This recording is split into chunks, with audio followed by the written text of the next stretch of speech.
Olá, tudo bem com você? Está começando o programa MPTV, o seu novo canal de comunicação com o Ministério Público da Paraíba.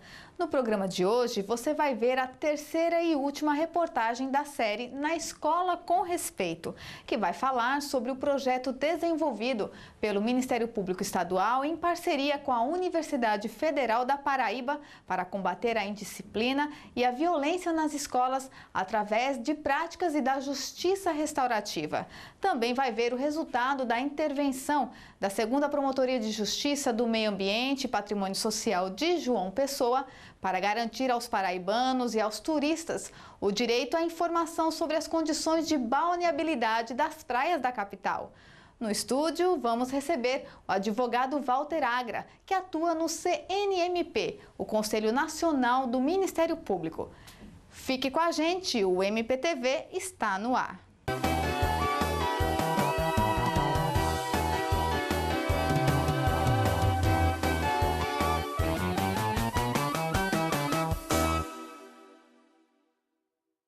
No programa de hoje, você vai assistir a última reportagem da série Na Escola com Respeito, que vai falar sobre o projeto desenvolvido pelo Centro de Apoio às Promotorias de Justiça de Defesa da Educação e pela Promotoria da Educação de João Pessoa para combater a violência nas escolas. Na reportagem a seguir, você também vai ver que iniciativas estão sendo desenvolvidas pelas unidades de ensino para promover a cultura de paz.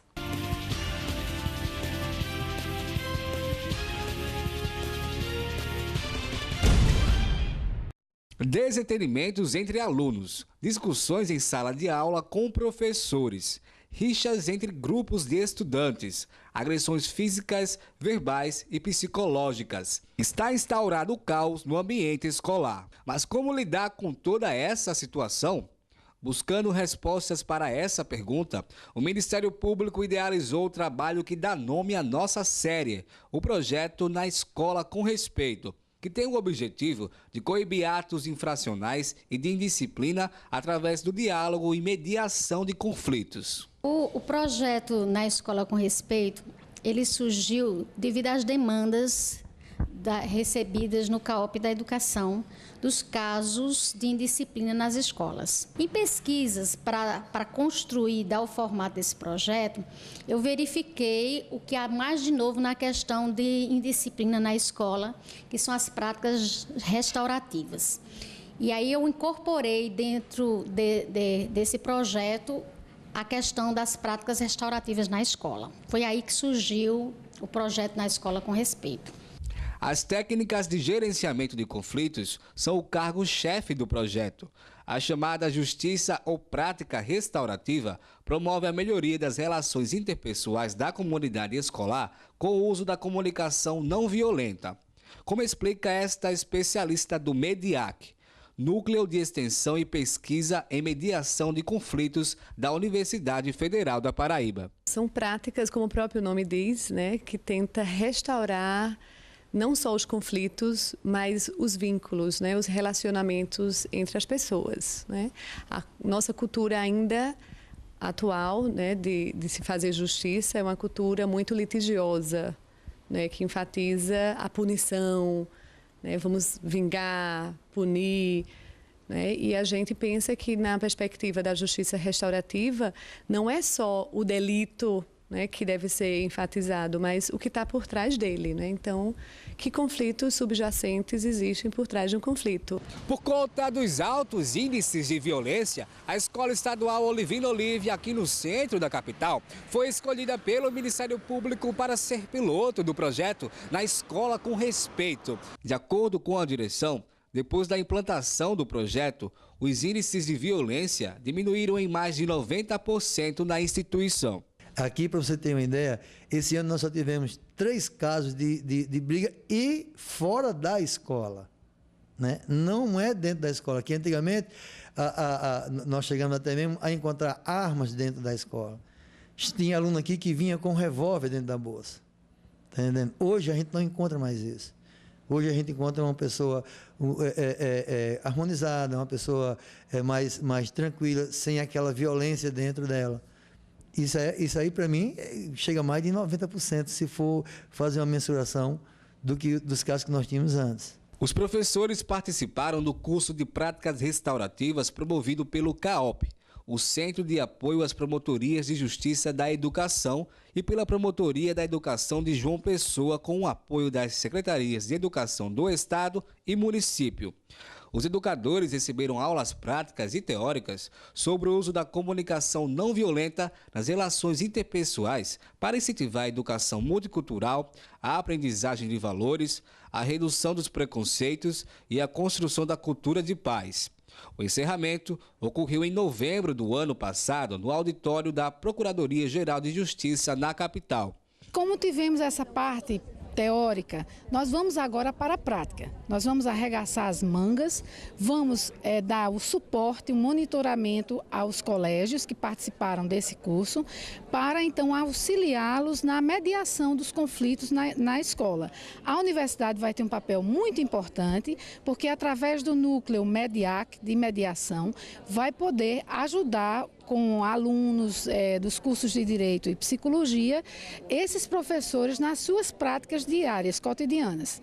Em meio à correria da realização das últimas avaliações do ano letivo, essas professoras da Escola Olivina Olívia, que participaram do curso, fizeram questão de receber a nossa equipe e não esconderam a satisfação com a experiência e aprendizagem adquirida com o projeto do Ministério Público. Ivonete exibe orgulhosa o certificado de conclusão.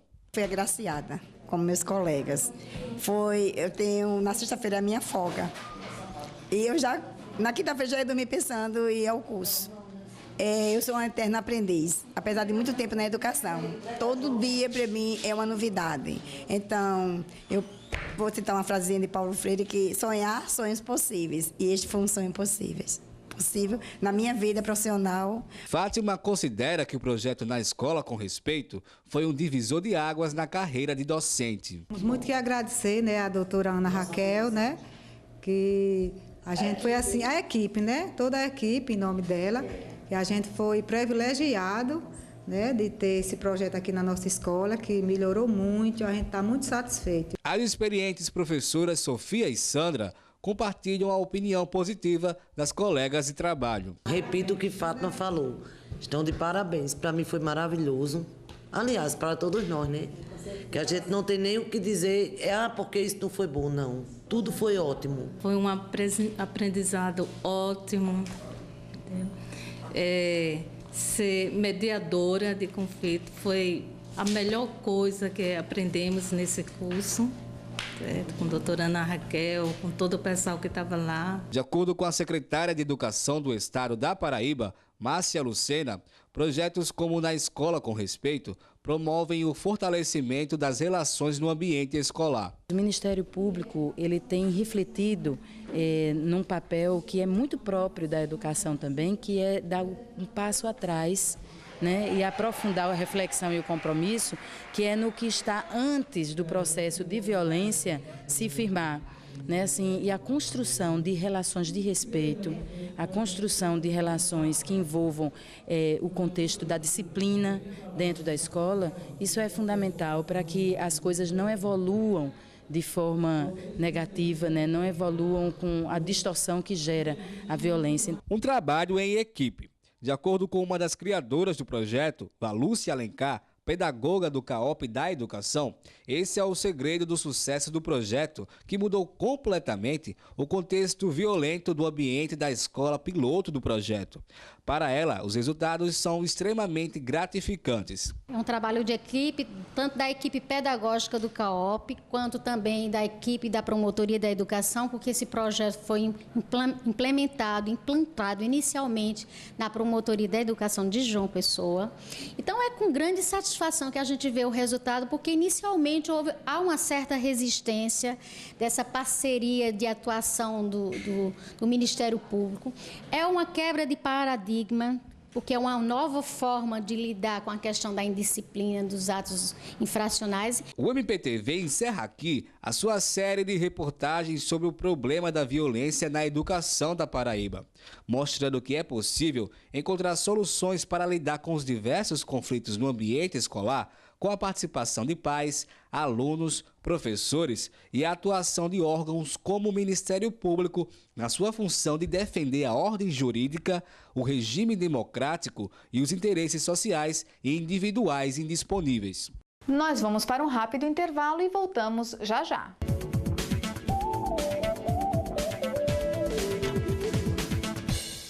Motor, eu queria saber o que é um lide. Bem, lide significa um conflito de interesses. Em palavras bem simples, a lide é quando há entre dois ou mais interessados uma divergência, um conflito que pode ser levado ao Poder Judiciário para que o juiz, mediante uma sentença, decida esse conflito. Por exemplo, há algum tipo de desacordo em relação ao pagamento de uma dívida. Então, o credor diz que é devido 10 mil reais e o devedor diz que só deve 5 mil. Então, há uma lide, há um litígio, há um conflito em relação a 5 mil reais. Ou seja, há um conflito em se saber se é devido 10 mil ou 5 mil. Então, a lide ela se estabelece exatamente, né, para que o Poder Judiciário decida de maneira definitiva quem tem razão. Então, neste caso, neste exemplo, o credor ele pode ajuizar uma ação judicial de cobrança, né, para discutir exatamente a lide.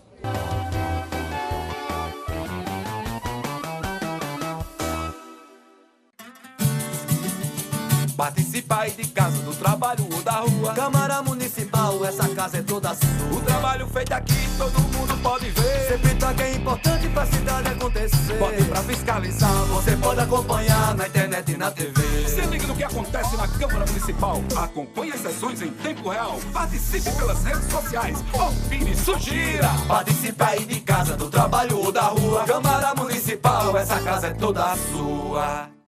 Os últimos anos foram bastante produtivos na Câmara Municipal de João Pessoa, com resultados extremamente positivos em prol da população. A implantação de ações importantes e a criação de novas ferramentas a favor da transparência foram metas de trabalho. A Câmara criou novos canais para que os cidadãos possam acompanhar de perto o dia a dia do Poder Legislativo.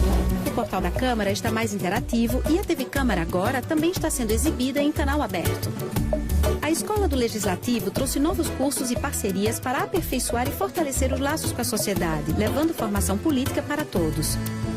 Eventos e exposições marcaram o Centro Cultural, que recebeu a visita de diversas instituições educacionais. São por essas e outras ações que a Câmara Municipal hoje é reconhecida como legítimo espaço democrático em defesa dos interesses da população. E é com a sua participação que construímos uma João Pessoa cada vez melhor. Câmara Municipal de João Pessoa, essa casa é sua.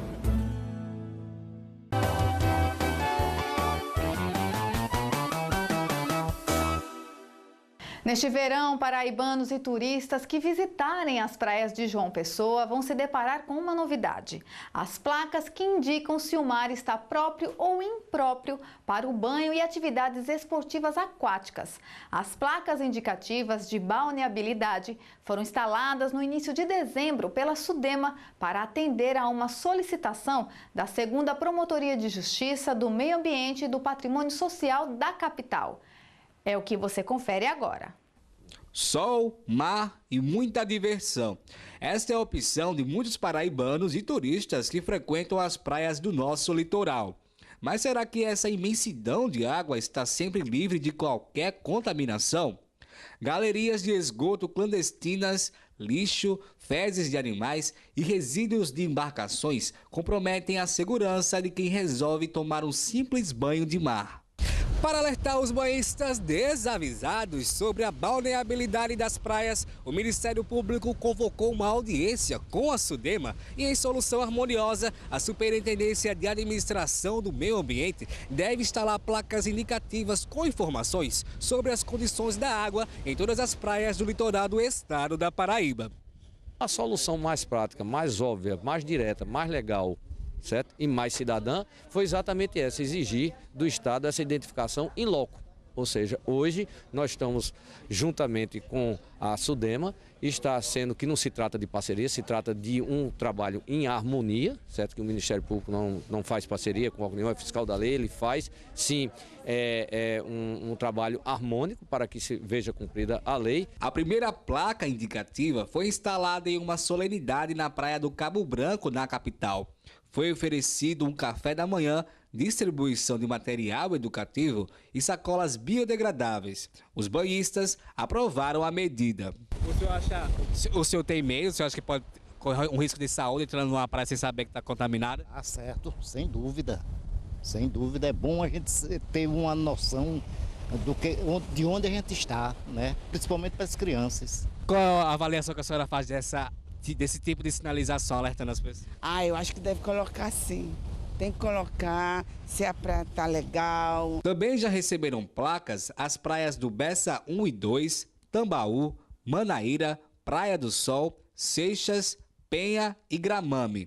Esta coordenadora de medições ambientais da SUDEMA alerta para os riscos à saúde de quem toma banho em praias poluídas. A água contaminada ela pode ocasionar problemas de saúde. Isso vai depender do nível de contaminação e também do tempo de exposição das pessoas a essa água contaminada. Então, o ideal é que, se a praia está imprópria, as pessoas não utilizem, certo? E essa contaminação pode ocasionar problemas de saúde, principalmente naqueles grupos mais vulneráveis, mais sensíveis, que são crianças e idosos. Com informações em português e inglês, as placas também variam nas cores: verde, próprias, e vermelho, impróprias.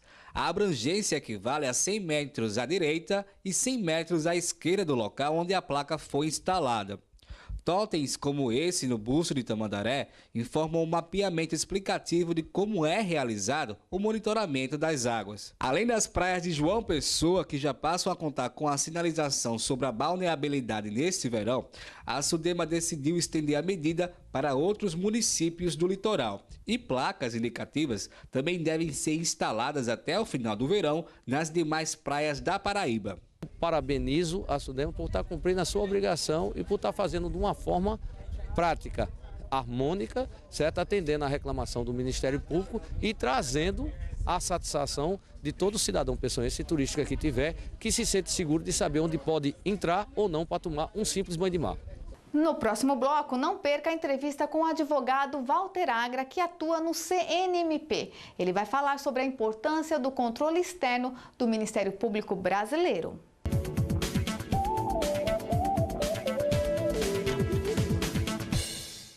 Balneabilidade é a qualidade das águas destinadas à recreação e esportes. Essas atividades implicam no contato direto e prolongado com a água, o que torna possível a ingestão dela. A avaliação da balneabilidade da água é feita de acordo com critérios baseados em indicadores que devem ser monitorados e confrontados com padrões pré-estabelecidos. Dentre os fatores que influenciam a balneabilidade está a densidade de coliformes fecais, que ocorre pela presença de esgoto na praia.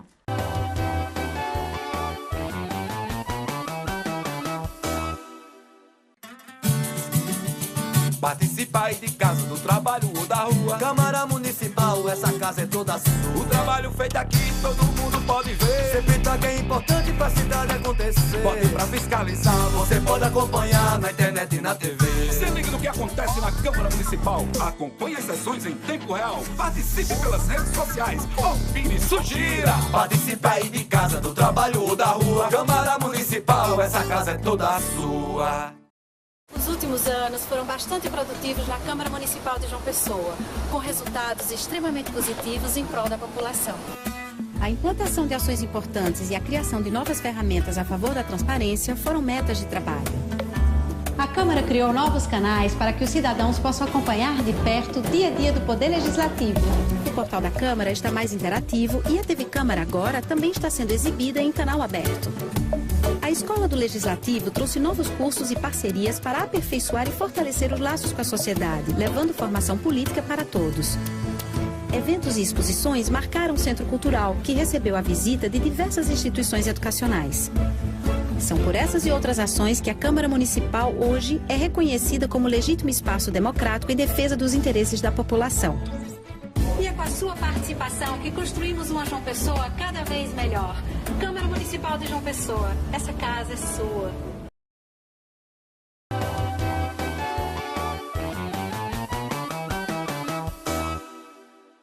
Em dezembro de 2004, foi criado, através de emenda constitucional de número 45, o Conselho Nacional do Ministério Público. O CNMP é presidido pelo Procurador-Geral da República e formado por 14 membros que representam vários setores da sociedade.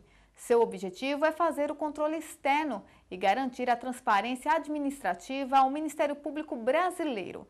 Para falar sobre esse assunto, recebemos em nosso estúdio o advogado e conselheiro Walter Agra. Seja bem-vindo ao nosso estúdio. Conselheiro, quais os objetivos que levaram à criação do Conselho Nacional do Ministério Público, o CNMP, e qual que é a importância desse órgão para a sociedade e para a democracia em nosso país? Obrigado pela oportunidade de estar aqui. E o CNMP é uma criação constitucional e visa propiciar, primeiro, a uniformização nos atos e nos procedimentos do Ministério Público em todo o país e também a fiscalização administrativa, financeira e orçamentária do Ministério Público. E, além disso, a questão de supervisionar as punições, para que não haja mais, como antes havia, né, uma impunidade generalizada por atos infracionais praticados por representantes do Ministério Público. Então, essa é a importância maior do CNMP. Em 2014, o órgão completa 10 anos de existência. Qual o balanço que nós podemos fazer sobre a atuação do CNMP? Olha, eu digo sempre que o CNMP ainda é um órgão infante, não é? Com apenas 10 anos, ele está na sua quinta composição apenas, né? Mas muito já foi feito, né? Hoje a gente tem normas regulando o concurso, hoje a gente tem norma regulando gasto, nomeação, disponibilidade. Então, muito já foi feito e temos muito, mas muito mais a fazer nos próximos anos. Alguns membros do Ministério Público, como promotores e procuradores de justiça, alegam que o Ministério Público é uma instituição cara à sociedade e que por isso mesmo existe um dever moral de se dar uma resolutividade à atuação do Ministério Público. O senhor concorda com isso? Claro, deixa eu explicar, tentar ser um pouco mais claro. O que é que acontece? A forma de remuneração dos representantes do Ministério Público, ele tem um teto. Em todos os estados e no Ministério Público Federal, todos os representantes do Ministério Público percebem esse teto. Então, o piso virou teto. Então, se todos ganham o máximo que podem receber, é um dever produzir o máximo que podem produzir. Por isso é que se diz, olha, o órgão é caro, claro. Todos ganham o máximo, então todos têm o dever, a obrigação de trabalhar, de produzir ao máximo em favor da sociedade. Isso vem acontecendo? Olha, cada vez mais está se ganhando essa conotação, até porque se começou a cobrar. As corregedorias começaram a cobrar dos representantes do Ministério Público mais ação, mais trabalho, mais dedicação, mais comparecimento, mais permanência, e o CNMP começou a cobrar dos corregedores. Então, se você não cobra do seu pessoal, nós vamos cobrar. E ainda o CNMP, ele recebe mensalmente relatórios de atuação do Ministério Público. Então é uma forma mais do promotor ter que produzir para poder ter o que informar. E se você não tem o que informar, se você não produziu, aquilo pode vir contra o representante do Ministério Público, abrindo um processo contra ele, na sua corregedoria e ante a inércia da sua corregedoria no CNMP. Em sua opinião, que falhas existem no Ministério Público brasileiro, nos Ministérios Públicos da União e no Ministério Público dos Estados, que precisam ser corrigidas?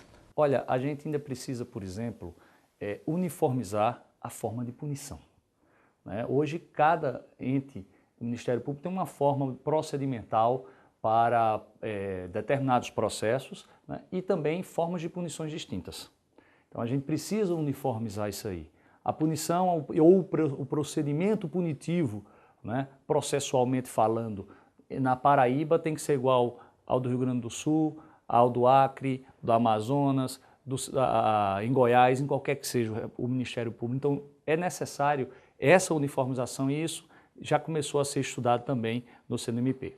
O fato de os chefes do Ministério Público serem escolhidos pelos chefes do Poder Executivo compromete a autonomia e a independência do Ministério Público brasileiro? Olha, está se ganhando uma conotação diferenciada. Na maioria dos casos, o chefe do Poder Executivo tem escolhido o representante do Ministério Público mais votado. Não é? E por que isso? Porque fazendo assim, ele fica devendo, o escolhido fica devendo menos àquele que o nomeou. Não deixa de ter influência, é verdade, porque ele não está obrigado a escolher o primeiro, ele pode escolher o terceiro. Assim a lei o permite.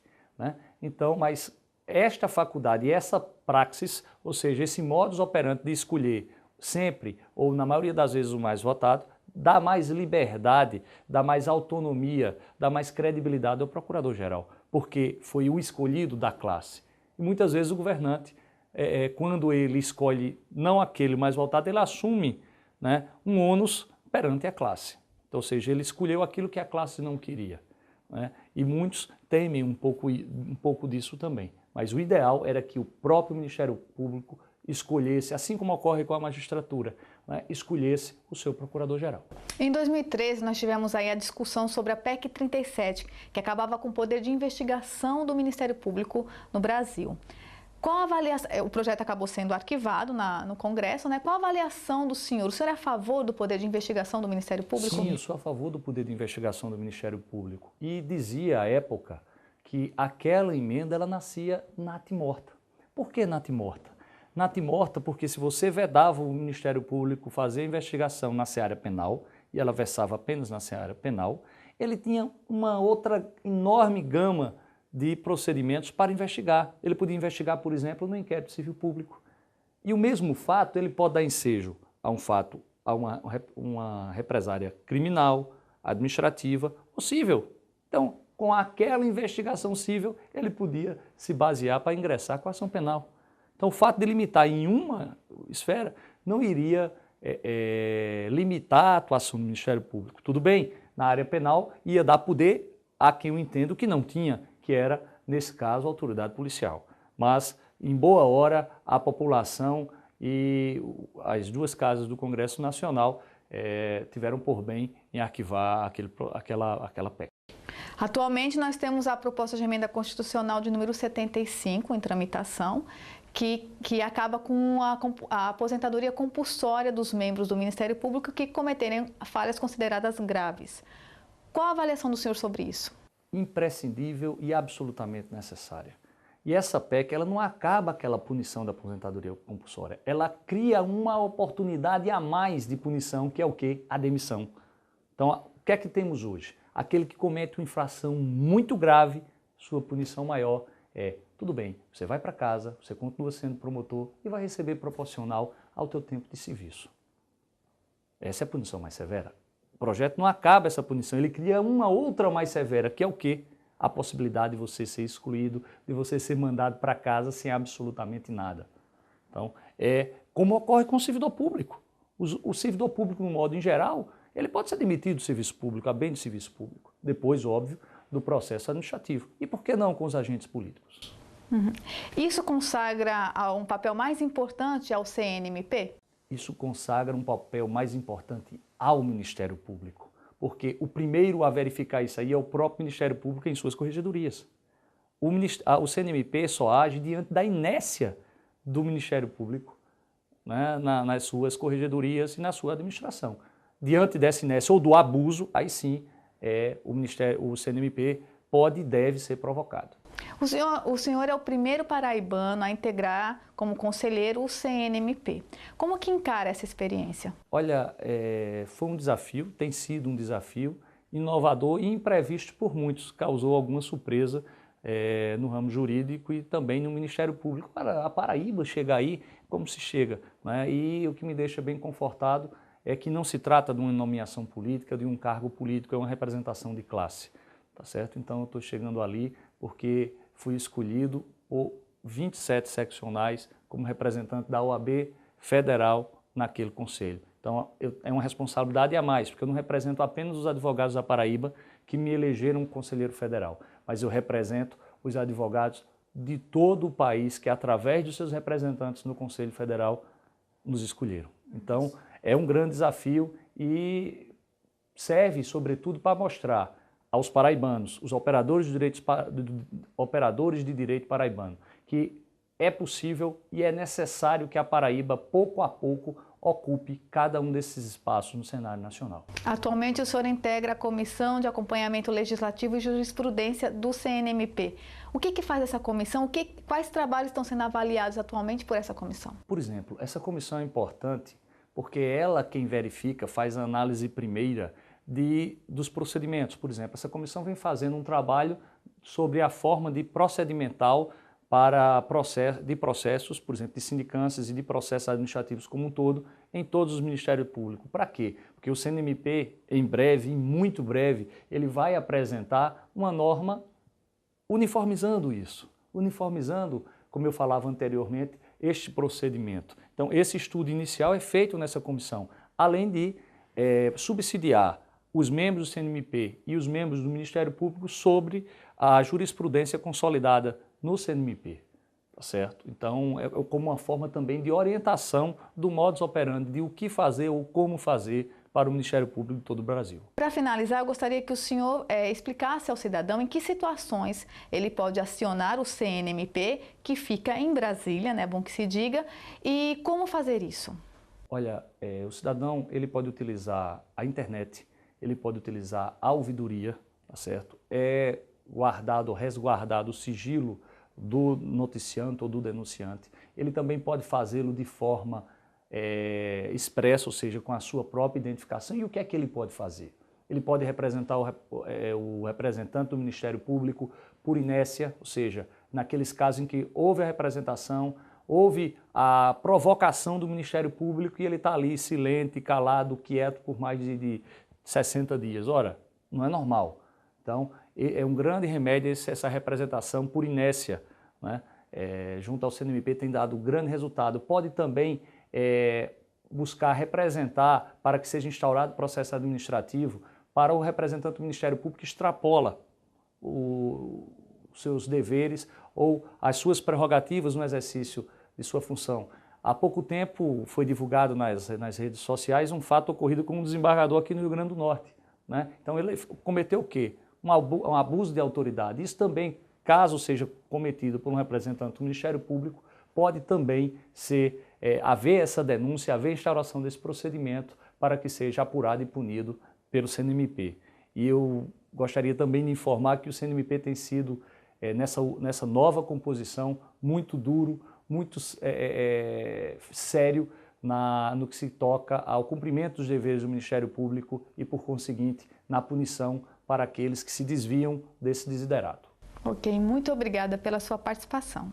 Obrigado pela oportunidade e sempre que puder e que vocês precisarem, estou aqui à disposição para trocar uma ideia, para apresentar orientação, enfim, para melhorar e crescer o Ministério Público. Obrigado. O MPTV termina aqui. Outras informações sobre a atuação do Ministério Público Paraibano você encontra no portal www.mppb.mp.br. Até o próximo programa.